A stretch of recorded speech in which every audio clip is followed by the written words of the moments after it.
Okay, we're now live. Thanks for joining us. I have Bjornar, is that you pronounce your name properly? That's perfect enough for me.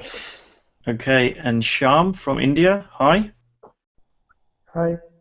So we had a few technical glitches just to prove this is all live, but I believe we've managed to resolve them now. So welcome guys. And I believe we've got people logging on. If you're on and you're live, I can see we've got a number of people. You can use a chat function down the side of the screen and say hello to us. This is going to be an interactive session, so always love to hear from people on the side. And we'll get stuck in. So, Shyaam, would you like to go first? Yes, sure. Can you hear me well? Yeah, I can hear you absolutely fine. Okay. So what I was thinking for this short session is the idea of relating to myself and self-love. I was thinking for quite some time as to how to put it into words, and I thought I could bring a scenario that I faced yesterday at work. So there is one of my colleagues that he did like certain task really well, that when I saw that I was like full of hatred instead of appreciating him. And like the next time that I saw him, I had to like fake a smile instead of like really smiling and appreciating the other person. So as I look back, I could see that this has been a pattern for quite some time. That if someone is doing better than me, especially people around me, I kind of start hating them rather than really appreciating someone.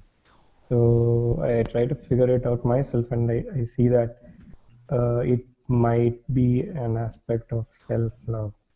But yeah, that's about it. Does that make sense? It does, and thanks for being so open and vulnerable about this, because I know, some people might not want to mention that or talk about it, but that's really helpful for you to be so honest. At the start of this call, I think that most people have at some point in their lives felt some kind of jealousy, or not felt good for someone else. I think that's a very common thing, and it sounds like you're trying to figure out why that is. Like you're not sure why you felt hate or jealousy, but you're trying to figure that out. Is that correct? Yes. And do you think once you've figured it out, then that gives you a way to move forward? I think I kind of figured it out. I think that it is a lack of self-love. And then I say, okay, now I don't have self-love, and now I'm like trying to make things inside out, which I know that I can't, quotes on quotes, do anything about it. Yeah. So are you open to looking at this in a different way? Yes. Okay. Because I understand your logic, and it makes sense, but you're getting stuck, right? And Yeah. Perhaps we can go down a different route with this. Okay. Let's say that you don't need to really work out why it is that you felt hatred for your colleague. Okay. Right? It looks very compelling. Mm-hmm. And if we compare it to a physical symptom, it's like, oh, I'm ill. It looks really, really important to find out what made me ill. Mm. But what I would suggest is, in this moment, rather than figuring that out, it's being aware that you're not well mentally. Mm. So rather than figure it out, that feeling of hatred, I mean, how did that feel? I mean, was The it a feeling, pleasant feeling? Did it feel good to feel hatred? it was like a contracted feeling. Right. And you kind of, like, I'm not telling you anything you don't know, but it doesn't feel good when we hate someone. It's not Right. a pleasant thing to experience. And there's wisdom in that. But we don't need to go and delve into that and work out, which most people do. They go behind. Let me work out where that comes from. Let me work out what traumatic experience happened in my childhood, which caused me to feel, this feeling right now. Mm. Now, where does it look like that feeling came from? What does it look like that feeling came about because of? What was the cause of it? It's like there is a limited, and this might sound like way over the top. Maybe it is like there is a limited amount of appreciation or approval that is there out in the world, and if the other people get it, I can't have it. All right. Now, that sounds like a belief to me. Would you agree with that? I do not know. So it sounds like you've got a belief that there's a limited amount of love out there or appreciation, and if someone else gets it, that means there's less for you. Now, do you see that that is not a fact, but it's just a belief or an opinion?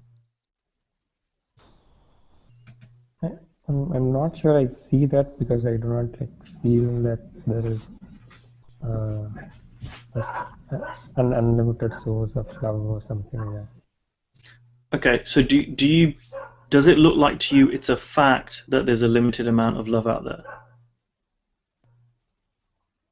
Is it in your mind, is it 100% true that there is a limited amount of love out in the world or appreciation, and therefore if appreciation goes to your colleague or to a sibling or anyone else in the world, it's less for you? To be honest, it looks to me that way. And are you and I understand it looks to you that way, but are you absolutely 100%, and take your time before you answer this, are you absolutely 100% certain that that is the way the world works?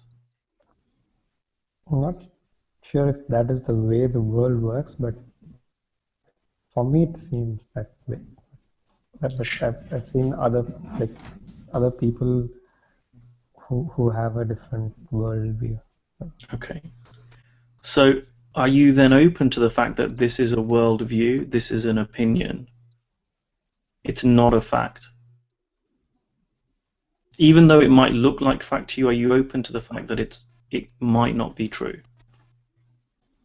Yeah, like if some people, for them, if it is not true, then obviously there should be something other than my own worldview. So I'm kind of open to it. Okay.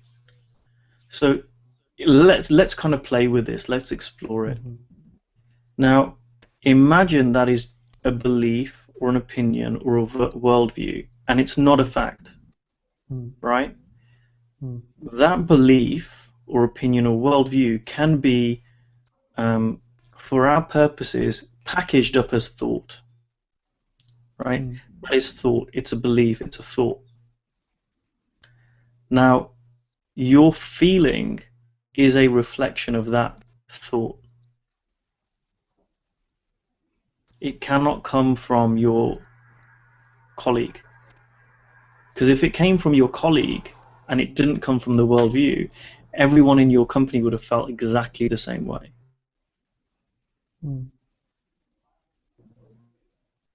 Do you see that? I get the logic. I get that if it was 100% true, then everyone had to feel the same way, which is not true because some people feel differently. And I don't need you to believe me, by the way.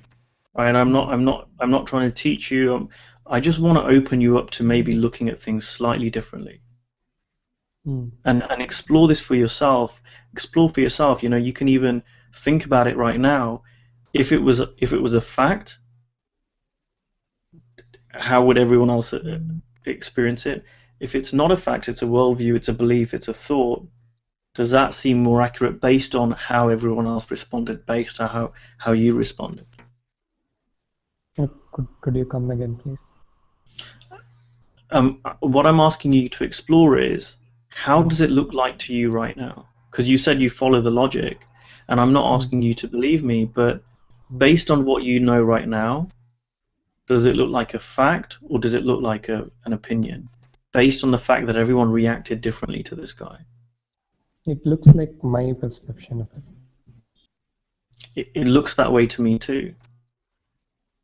I don't think it's an opinion of mine. It's more like a perception of how I've been seeing things for a long, long time.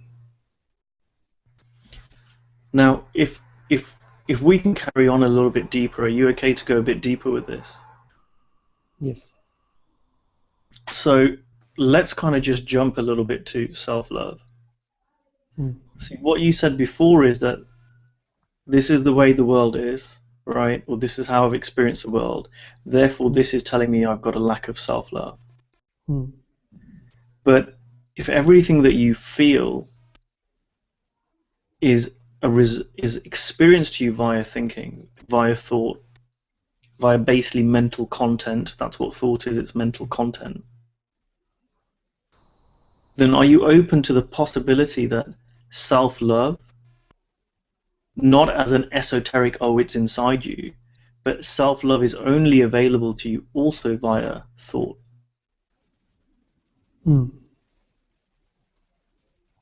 So if the feeling had to be a reflection of thought, then the feeling of self-love has to be a reflection of thought as well. And it couldn't be a thing, right? Because if we're experiencing everything through our mental activity, through our mental, then even if you had this magical thing inside you, which is you have 3 liters of self-love inside you, if that was true, then even then you could only explore thought. If you really explore it, what is self-love? Concept, which is just thought. So there's nothing you need to do. It. Thought doesn't work that way, right? How if you have a thought right now, tell you what, think of a rabbit. A rabbit in your head. Have you done that? Yeah. Okay. Now imagine the moon. Right? Imagine the moon right now. You done that? Okay. Which thought weighs more? Meaning? The full weight of the thought. Does one thought weigh more than the other? Not really. No. Right. It doesn't matter what you're imagining, whether it's a rabbit or the moon. You can't. There's no measure of it. It's all just thought. It's formless. There's no form to it. So trying to do something to build a certain thought construct, right, such as self-love, is meaningless. That thought, which is one brick, and then another brick of another thought, and another brick, and when you build it all, then all of a sudden you've got self-love. Because it's all formless. None of it weighs anything. None of it is a certain size. Like, how big is a thought? What are the physical dimensions of thought? Makes sense. So the experience of self-love and the experience of hatred of your colleague are exactly the same process in play. You are experiencing the content of your thinking brought to life through your consciousness. There's no other way that you can feel how you feel. True. Now, you might say, okay, Kush, that's great. Now so what? What do I do with that?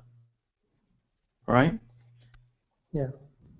Have you ever tried to manage your thinking?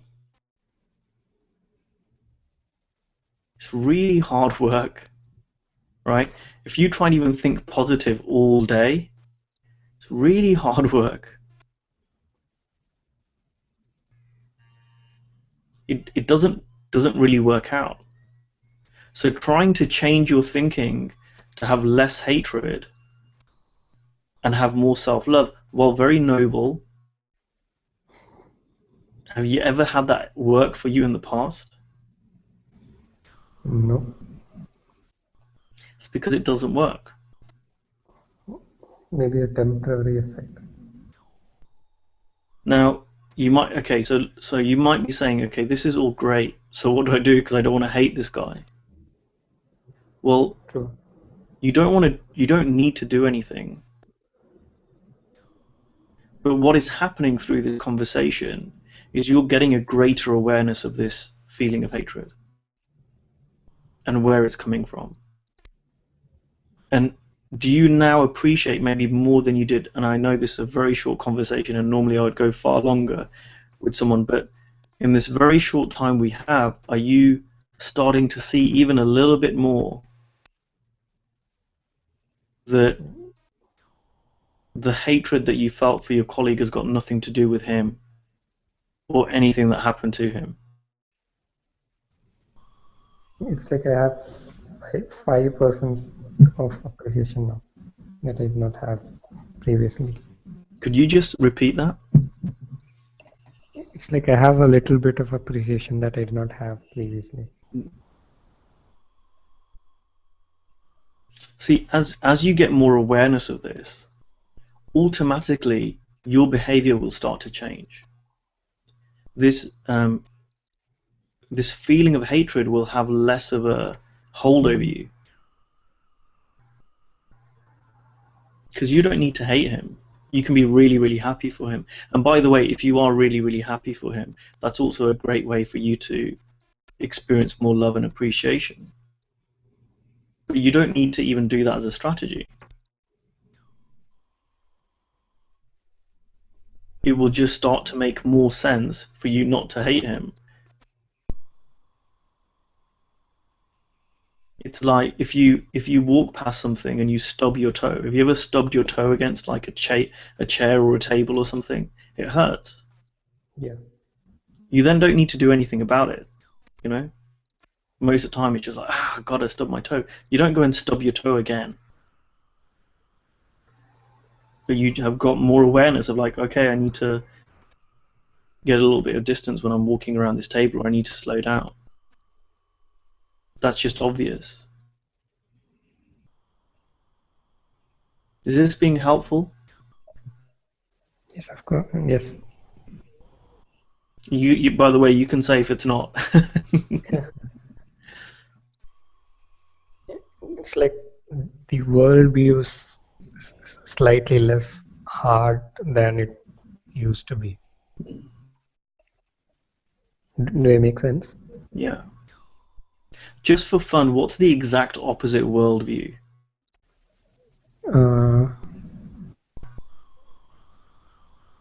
There is enough for everyone. Is it also the more that he gets praised, the more there is for you? Not now, to be honest. Well, that sounds like the opposite to me. So what you said was the more there is for him, the less there is for you. So the opposite of that sounds to me that the more there is for him, the more there is for you. Or does that not make sense to you? I had a slight disconnection in network and I had to connect again. Could you come again, please? Yeah, I said what is the opposite of your original worldview, which was the more appreciation your colleague gets, the less there is for you. And you said there was enough to go around. And what I wanted to point out was I think the opposite of the more appreciation your colleague gets, the less there is for you. The opposite of that is the more appreciation your colleague gets, the more there is for you. True. Now, your worldview and that worldview are equally true and equally untrue because they're just made up.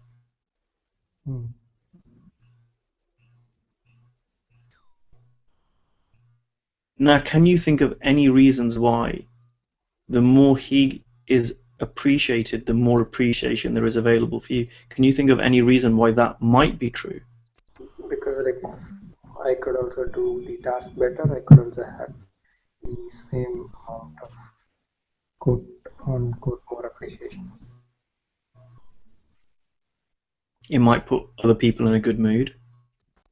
Mm-hmm. Do you see how it's equally true? Or at least equally true? Mm-hmm.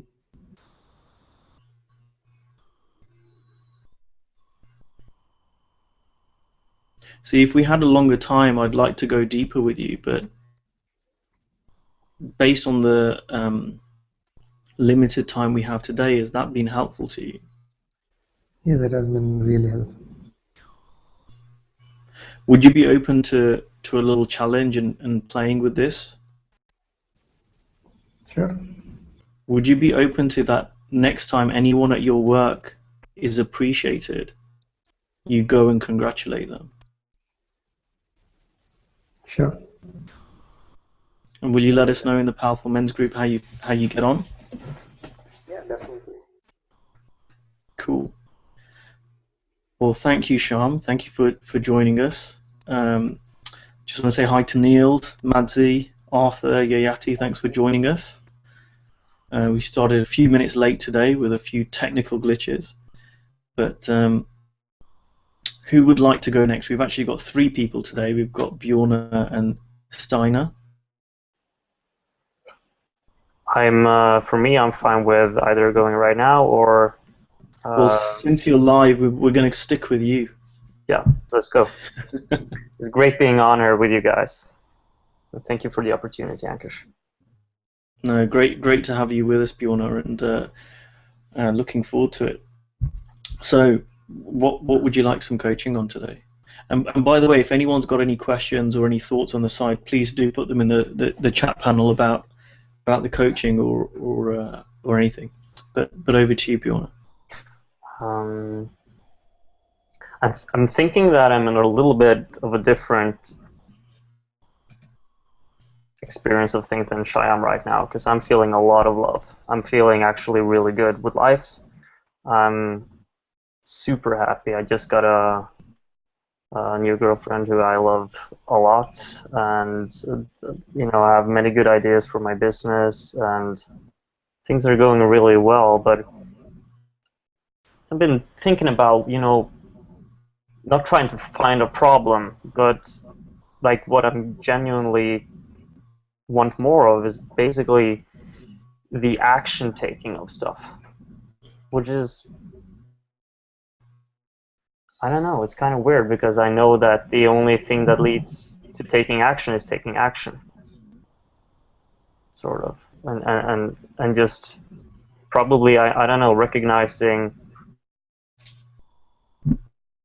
what thoughts are in the way to make that happen. So, what action are you not taking at the moment that you'd like to take? That's the thing, though, because I just recently, like a couple of weeks ago, started doing a lot of action in the direction of building my own business and stuff like that, and relationship-wise, I'm feeling great with myself and people around me, and so yeah, it's like things are good, man. They're actually really good. But then again, there's you can't see what's in the blind spot. I'm always open to the fact that the way that I see the world is only limited to the way I see the world. And that there's always possibility for me to see something new that will help me move along better. What would your best friend say is your biggest blind spot?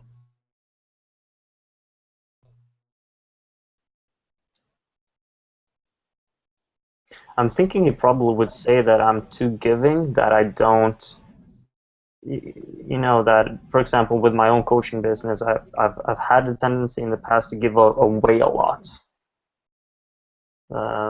instead of actually just charging for it, because yeah, stuff like that. Do you think that's a blind spot for you?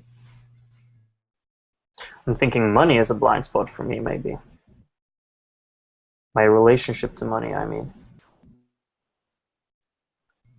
And why do you think that is? Why do you think that is a blind spot in terms of your relationship to money? Because when I look at my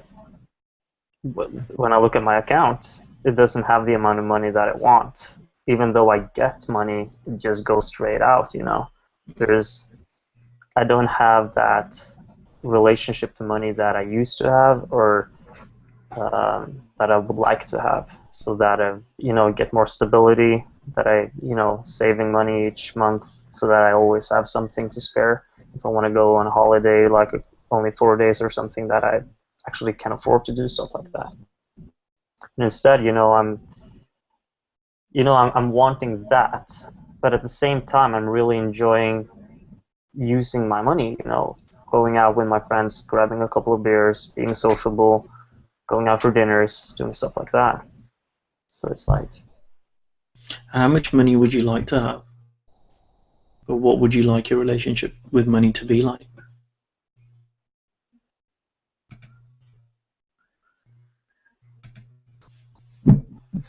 Just the first number that popped into my head is 50K a month, Norwegian. I don't know what that's in pounds though, but... I think it's about 1/10, but with the currencies all over the place, it's yeah, I think it's 1/10, like one. Yeah, it's 1/10 now, I think. And by the way, I don't want you to give me the answer that you think you need to give me, but how realistic does that look to you right now to have that kind of money every month? Actually, right now I'm seeing that it's possible more than I used to. Like the people in the room right now, they don't know that we did a little chat, but I'm doing like a project right now, and that's gonna give me not a lot, because a lot of the money will go straight back into the business and building that up, but I'll be able to take out a fair amount of that into my own salary, which is a lot more than I've been used to taking out. How does it look like to you if you were to earn double that, so 100,000 Norwegian kroner a month? There's a barricade. Instantly, I just felt like, no, that's not possible. Not straight away. It seems like you have to take the steps up the ladder. You have to start at 10K, then 15K, then 20, 23, 25, maybe 30. That's how it used to look to me. Now, I don't know, 50 seems like a possible number. It seems realistic. It could happen. I would still have to do the work in order to make that happen, but it doesn't feel restricted. Talking about that amount of money. So what does that feeling of restriction tell you? That I'm having some thinking clouding. Well, again, you don't need to tell me what you think is the correct answer. Just tell me how it looks like to you. Yeah.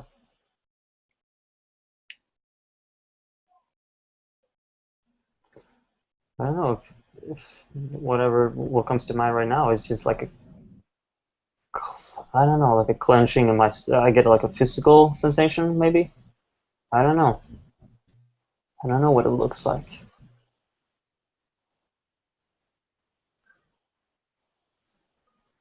It just doesn't seem plausible, I guess. Like 100K a month doesn't seem plausible. May I make an observation? Of course you can.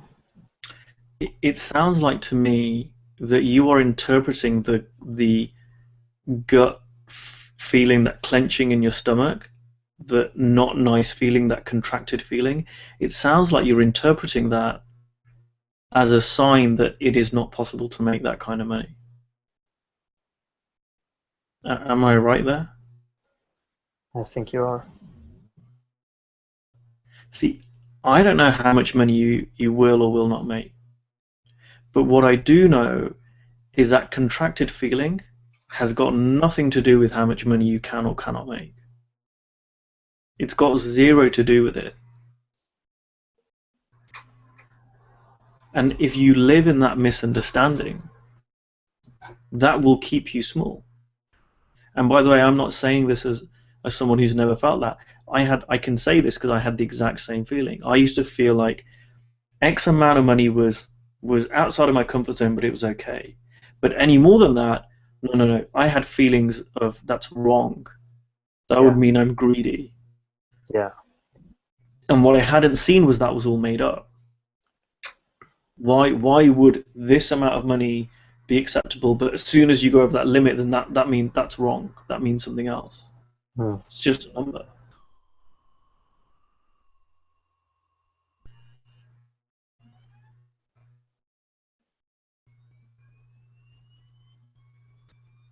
Do you see how that could be holding you back? 100%.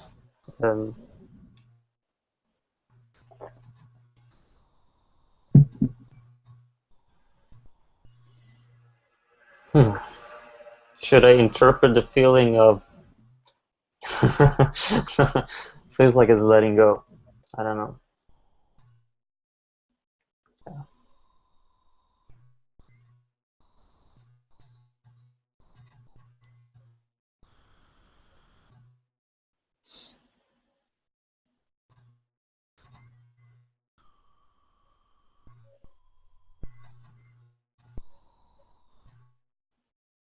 It is weird how when you get just like a certain number, that no longer seems acceptable. It seems wrong. You cross a line, like a certain imaginary line like this. This is my limit, and I have to stay underneath that, and everything will be okay. Yeah. Yeah. And you make that up. You make up that number, right? And I totally see that type of thinking, that belief, if you will, since you used that wording earlier, that belief is actually the thing that is holding me back from actually being able to come up with the ideas and being innovative enough to be able to create money like that into my life. See, it's interesting to me. I coach coaches, but I also coach small business owners. And what I find quite often is businesses are often spending a lot of time doing things which don't make them a lot of money and don't serve their clients. And they hold off from doing things that would be of more service to people and make them a lot more money. And the only reason that is because they have some thinking about it. And it can be really invisible to us. So if we think, okay, earning 100,000 Norwegian kroner is too much money, right? Or I don't deserve that, or it's wrong, or I'm not ready to earn that much money yet, that invisibly has an impact on our behavior. Because let's say an opportunity comes up, or you have an idea, and that idea would result in you earning that kind of money, you would shelf it, and you would convince yourself that there are logical reasons for doing so. Yeah, and I can relate to that 100% because I know that I've had brilliant ideas before which I've never taken action on because it just like, either way I don't have the credentials, or I need to do this beforehand, or I have to have this and this many hours of whatever before I can go there. And now it seems more plausible to just jump in the pool, basically, head first and see what happens. If I recommended you to listen to an audio, would you listen to it? If you personally think it's really, really good, then yeah, I would. And I don't know if you've listened to this already, but within the Powerful Men's group, there's an audio recording of me interviewing a lady called Kameen Samuel. Yeah, I've listened to it before. You've listened to it? Yeah, it's really good. But I probably, I could probably listen to it again and hear something new as well, just being more open to it. I would encourage you to listen to that. And if you look on the thread, she's done a couple of other interviews as well. So listening to that again could be really helpful, and maybe even checking out some of the other resources that are on that thread. I think there are about 3 interviews, one that I did and a couple with two other coaches that could be really, really helpful for where you are right now. Yeah. Thank you. I'll make sure to put off the time to do that. Great. Are we complete for today? Yeah, I think so, actually. I'm looking forward to listening to you coaching Steinar now. Cool. Steiner, do you want to take yourself off mute and join us on the call? Sure, thank you. Wow, actually in kind of tears right now. That struck so deep, Bjornar, with my own situation.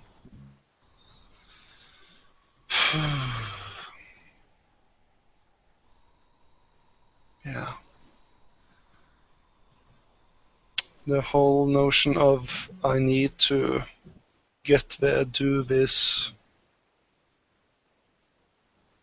insert whatever you want before I can start doing what I really want to do. That's something I feel every day now, it feels like. Just the inspiration and motivation is thus... it's not there for some reason. And I'm not seeing through it yet. If that makes any sense at all. Why do you need motivation or inspiration? Obviously because I won't get things done otherwise. Is that true? So it seems to me. Like, is that true?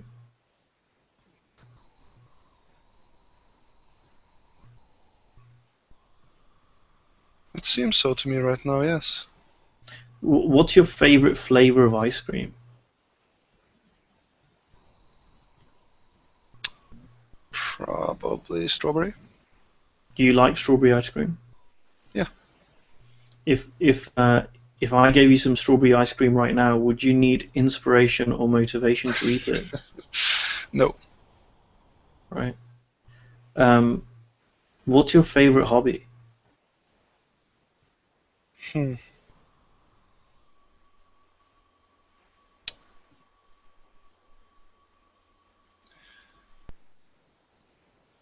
Not so sure about hobby, but I quite enjoy talking to people. Just sharing that connection. So let's say your best friend arrived after this call. Would you need motivation or inspiration to talk to them? No. Unlikely. It's interesting. We often tell ourselves that we need motivation or inspiration only for the things that we're not doing. But for the things we are doing, it never seems to be an issue. It's a totally made-up concept, right? And have you ever worked a job, like when you've had to go into an office or to a store or something like that? Like a regular job? Have you worked a regular job? Yes, I am working a regular job, actually. Okay. And have you ever woken up in the morning and not felt like going to the job? Yep. Right. Have you waited for motivation or inspiration before you went to work? No.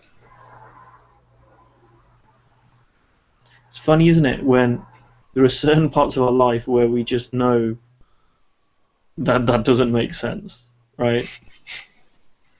And then we create some random rules that we make up in other parts of our life which don't follow through with what we've been doing elsewhere, but we think that's now the case.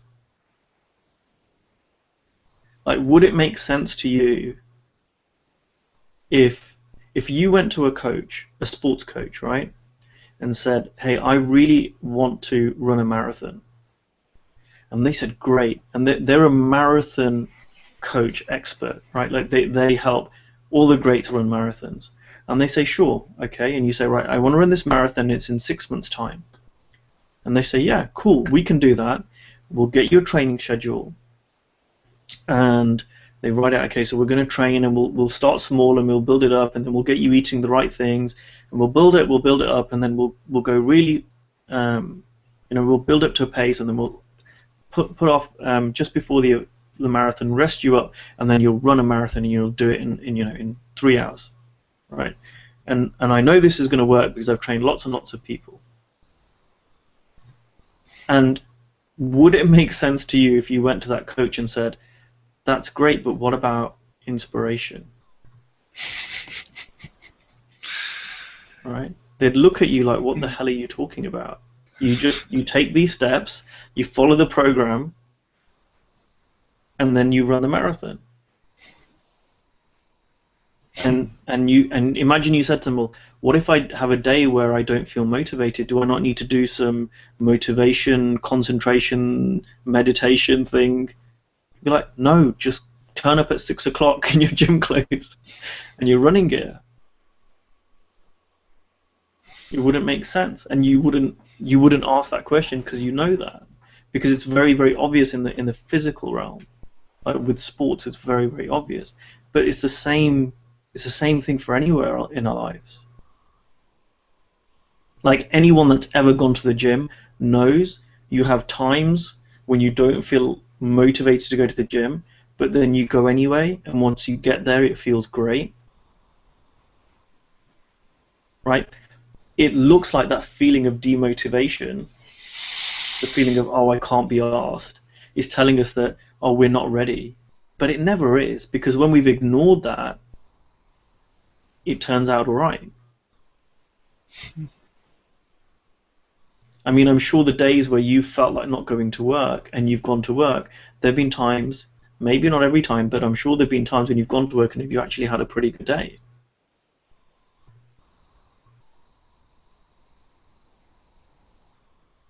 That's true.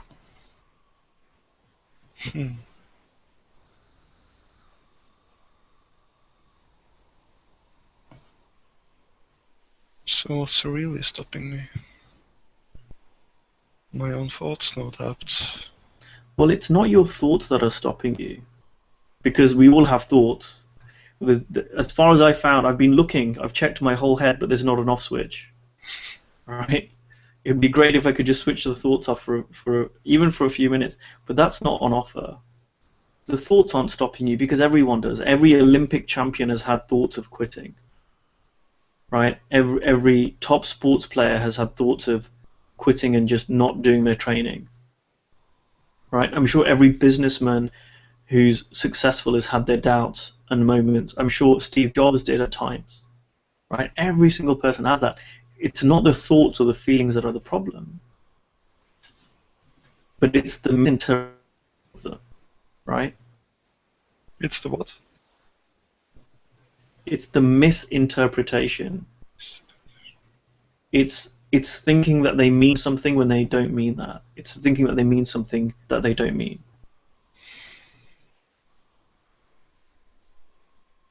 You know, it's a complete con.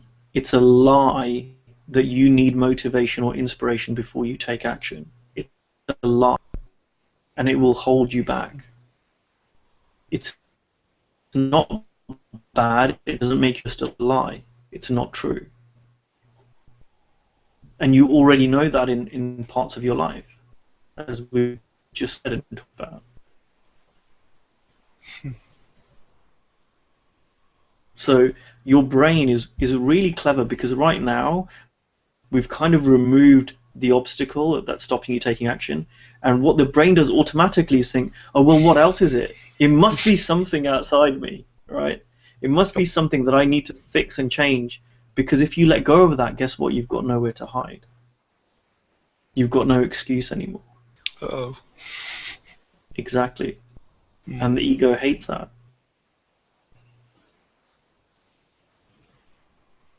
This is why, and for people who don't know, Steiner's kind of snuck in a little bit. He's not an official member of a Powerful Men's group, but the reason why I created the Powerful Men's group was not because I wanted to pull together men who were powerful, but because I wanted to show men they were already powerful. This is something that is innate in all of us.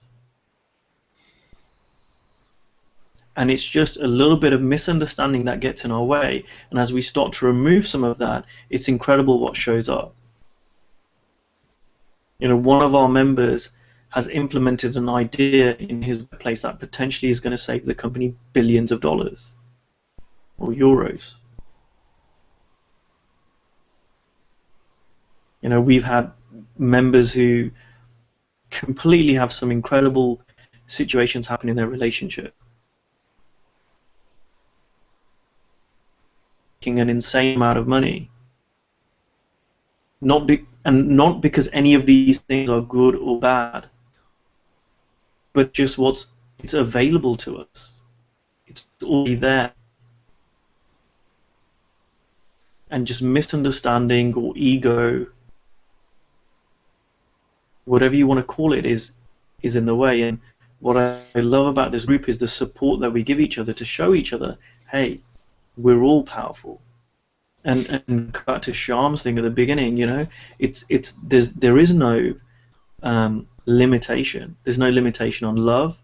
There's no limitation on appreciation. There's no limitation on wealth. There's no limitation on health. None of these things.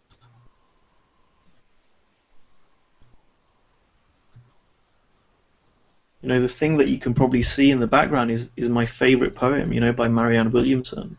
Our greatest fear is not that we are inadequate. Our greatest fear is that we are powerful beyond measure. That's the ego. The ego tries to keep us small, because if we really realized just how powerful we really are, you've got nowhere to hide. You've got to go and take the action that you know that you want to take. You've got to go and have the conversation with that person. You've got to put yourself out there. You've got to be a little bit vulnerable. You've got to risk failure. Well, you don't have to do any of these things, but it becomes obvious to do. It's the next logical step.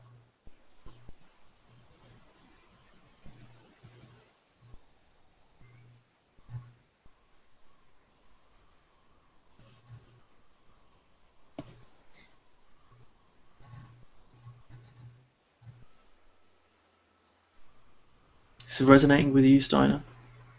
Deeply.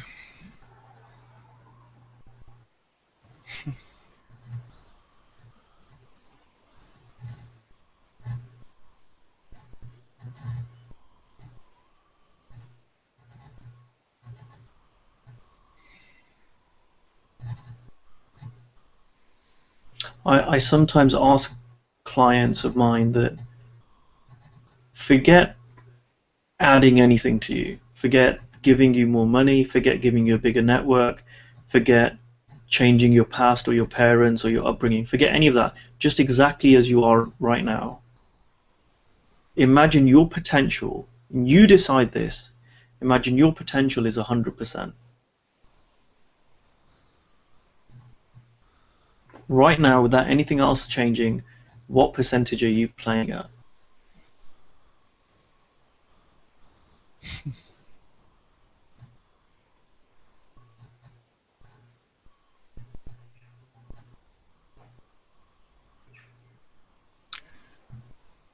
Instantly, I'm thinking way below 100.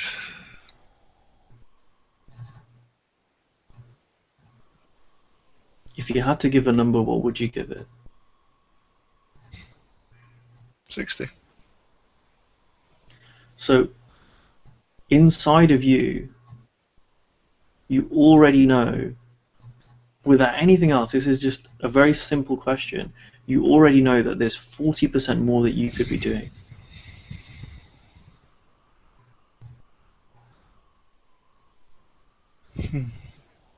That's innate, that's inside you right now, without anything changing.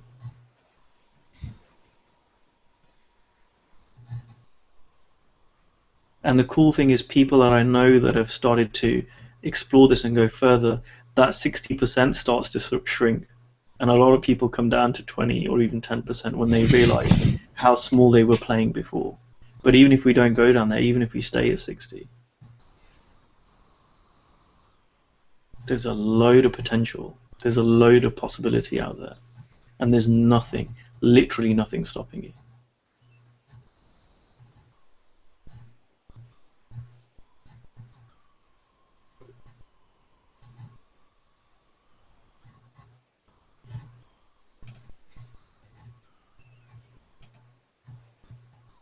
Almost scary.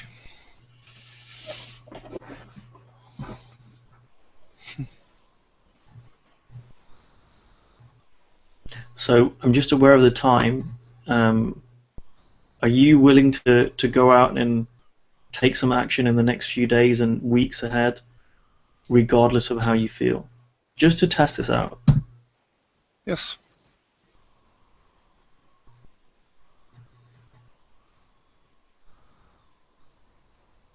Great. Are we complete for now? I believe so. Well, thank you so much, Shyaam, Bjornar Steiner. Thank you all for joining us on this call. Thank you.